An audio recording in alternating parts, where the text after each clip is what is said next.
Isaiah 52:1 says, Awake, awake, put on thy strength, O Zion. Put on thy beautiful garments, O Jerusalem. The holy city, for henceforth there shall no more come into thee the uncircumcised and unclean. And verse 2 says, Shake thyself from the dust and arise and sit down, O Jerusalem. Loose thyself from the bands of thy neck, O captivity, slaughtered of Zion.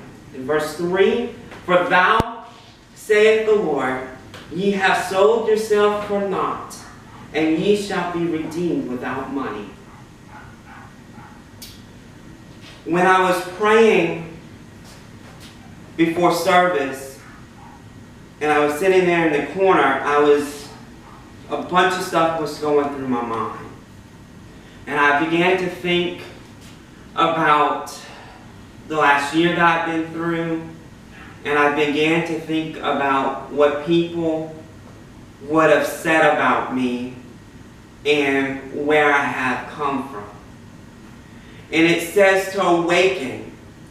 It literally means in the Hebrew to lift up or to revive thyself.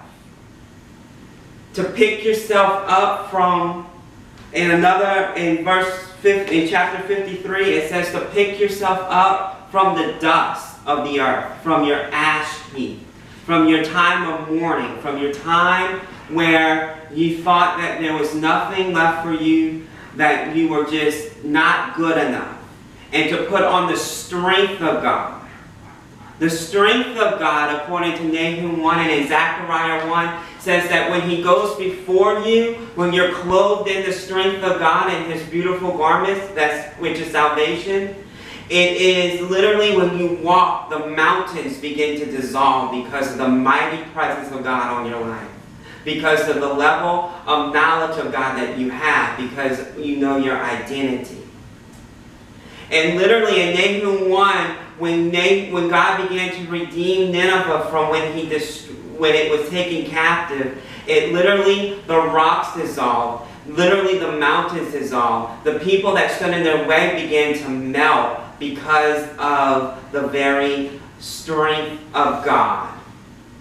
And then it says that no more uncircumcised or unclean thing will come into you. And what that means is that as you begin to awaken yourself and put yourself towards the purpose of God and what God's called you to do and where you're going, you won't let the snares of the enemy and the unclean things that beset you, that went ahead and trampled you and kept you down, hold you back anymore, because they will be a shield, because you have the armor of God on you. You have the shield of faith to block it, what you believe in, your reality, blocking it, the force field of God. The helmet of salvation, literally the very thing that renews your mind, that stops the enemy from tormenting you at night with fear and doubt and unbelief.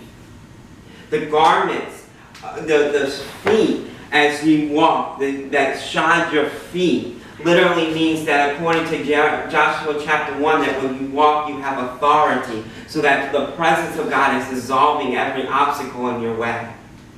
And then I mentioned it before, but it said to shake thyself from the dust and arise and sit down, O Jerusalem.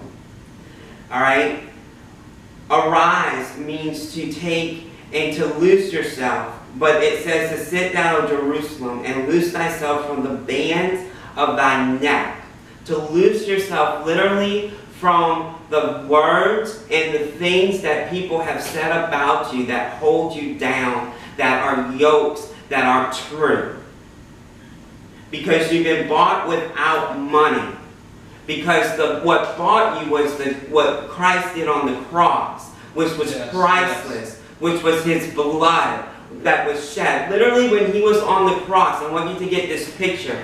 He literally sat there and He was abandoned. He was alone. There was nobody there to help Him. Literally when they pierced into His side, there's a fat section right here of your heart, and it has water in it, and it filled His lungs. So every time He took a breath could have been His last breath. And so that agony of just, have you seen in like CSI and stuff when blood bubbles and stuff come out? That was how it was. And literally when they set him up on the cross and he fell down, everything on the inside of him literally shot up and down, and literally it was literally where he was just in suspense, back and forth, hanging like this. It's not pretty like this. Literally his body, try holding that for a while, and that's how he was held.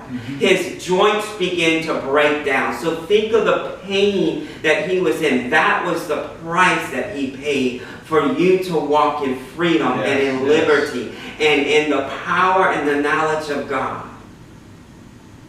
And so as I thought about that, he brought me to Ephesians chapter 4, where it says where he will do exceedingly and abundantly anything that you can ask or think. And I began to think, what? I began to think about, chapter 3. I began to think about to do. To do literally means it literally means to where a ship is released, where the cargo of the ship is released, where when Jonah was running from his purpose and calling and they began to throw everything out of the boat, that literally is what that word in the Greek to do means.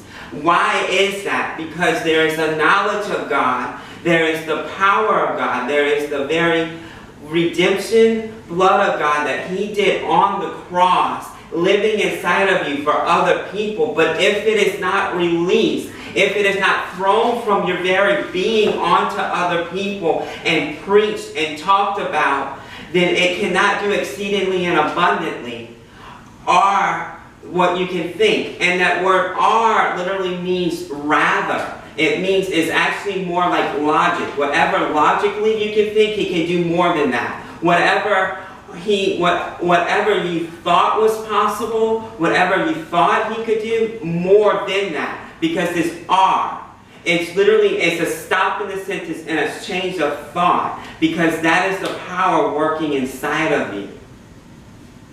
That power on the cross when he died and then he rose again to bring things back to life.